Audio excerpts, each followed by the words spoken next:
ഇവിടെ ചർച്ച ചെയ്യുന്നു നിങ്ങളുടെ നാളെ എന്ന ജ്യോതിഷ വിഷയം. നിങ്ങളുടെ നാളെ 2025 ആഗസ്റ്റ് 7-ാം തീയതി, അതായത് 1200 കർക്കിടക മാസം 22-ാം തീയതി ഗുരുവാരം. നാളെ വ്യാഴാഴ്ച. സൂര്യോദയം തൃശ്ശൂരിൽ കാലത്ത് 6:18, അസ്തമയം വൈകിട്ട് 6:48. നാളത്തെ രാഹുകാലം വ്യാഴാഴ്ച നിങ്ങൾക്കറിയാം. ഉച്ചയ്ക്ക് 1:30 മുതൽ 3 മണി വരെയുള്ള 1.5 മണിക്കൂർ ദൈർഘ്യ സമയമാകുന്നു രാഹുകാലം. ശുഭകാര്യങ്ങളൊന്നും തന്നെ നാം രാഹുകാലത്ത് അനുഷ്ഠിക്കാറില്ല. നാളത്തെ നക്ഷത്രം നിങ്ങൾ ശ്രദ്ധിക്കണം. നാളത്തെ നക്ഷത്രം പൂരാടം നക്ഷത്രമാകുന്നു. പക്ഷേ പൂരാടം നക്ഷത്രം ശുഭകാര്യങ്ങൾക്ക് നാം സ്വീകരിക്കുന്ന നക്ഷത്രമല്ല. മുപ്പൂരം എന്നാണ് പറയുക. പൂരം, പൂരാടം, പുരുരുട്ടാതി. ഈ നക്ഷത്രങ്ങളിൽ യാത്ര പോകാനോ അല്ലെങ്കിൽ പുത്തൻ സംരംഭത്തിനോ അനുകൂലമല്ല. അപ്രകാരമുള്ള 7 നക്ഷത്രങ്ങളുണ്ട് ഈ നക്ഷത്ര ഗണങ്ങളിൽ. യമരുദ്രാഹി മുപ്പൂരം. യമൻ എന്നാൽ ഭരണി, രുദ്രൻ എന്നാൽ തിരുവാതിര, അഹി ആയില്യം, പിന്നെ തൃക്കേട്ട, പിന്നെ മുപ്പൂരങ്ങൾ പൂരം, പൂരാടം, പുരുരുട്ടാതി. എന്നാൽ ഉത്രത്രയമുണ്ട്. ഉത്രമുത്രാടം, ഉത്രട്ടാതി. അത് എല്ലാ ശുഭകാര്യങ്ങൾക്കും നാം സ്വീകരിക്കുന്ന നക്ഷത്രവുമാകുന്നു. നാളത്തെ തിഥി വെളുത്ത പക്ഷത്തിലെ ത്രയോദശി തിഥിയാണ്. അത് 20 നാഴികയുണ്ട്, 8 മണിക്കൂറുണ്ട്. ഉദയം കഴിഞ്ഞ് ഉദ്ദേശം 3 മണി വരെ. ആ സമയം വരെ എന്ത് നക്ഷത്രവുമുണ്ട്?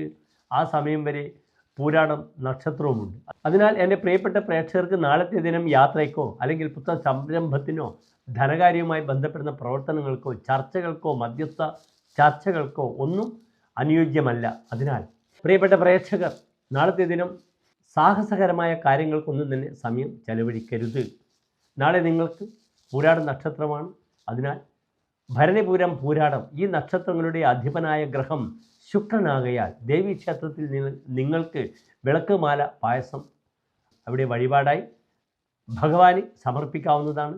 വ്യാഴാഴ്ചയാകയാൽ വിഷ്ണു ക്ഷേത്രത്തിൽ ഭഗവാന് തുളസിമാല പാൽപ്പായസം വഴിപാടും അവിടെ ദേവിക്ക് വിളക്കുമാല പായസം വഴിപാടായി സമർപ്പിക്കുക. നാളത്തെ ദിനം നിങ്ങൾക്ക് സാമ്പത്തികമായ എല്ലാ ശ്രേയസ്സിനായിക്കൊണ്ട് മഹാലക്ഷ്മി അഷ്ടകം ജപിക്കാം. അപ്രകാരം വിഷ്ണു സഹസ്രനാമമോ നാരായണീയ കവചമോ ചൊല്ലുന്നതും വളരെ ശുഭകരമാണ്. ആകാശാത് പതിതന്ത്വയം യഥാ ഗച്ഛതി സാഗരം സർവദേവ നമസ്കാരം കേശവം പ്രതി ഗച്ഛതി എന്നാണ് പ്രമാണം. ആകാശത്തിൽ നിന്നും പതിക്കുന്ന ഓരോ തുള്ളി ജലവും ഒഴുകി അനന്തമായ സമുദ്രത്തിൽ പോകുന്നത് പോലെ സർവദേവ നമസ്കാരം, ഏത് ദേവതയ്ക്കും ചെയ്യുന്ന നമസ്കാരം സാക്ഷാൽ മഹാവിഷ്ണുവിൽ എത്തിച്ചേരുന്നു. അതാണ് പരമമായ പദം എന്ന് അറിയുക. അതിനാൽ ഏത് ക്ഷേത്രത്തിൽ പോയാലും പ്രശ്നങ്ങളൊന്നുമില്ല. നമുക്ക് 30 മുക്കോടി ദേവതകളുണ്ടെന്ന് പലരും പരിഹസിക്കാറുണ്ട്.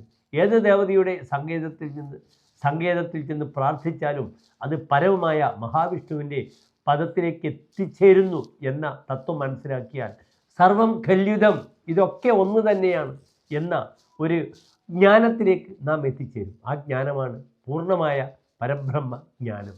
എല്ലാ പ്രിയപ്പെട്ട പ്രേക്ഷകർക്കും ശോഭനമായ നല്ല ഒരു നാളെ പ്രാർത്ഥിക്കുന്നു. നന്ദി, നമസ്കാരം.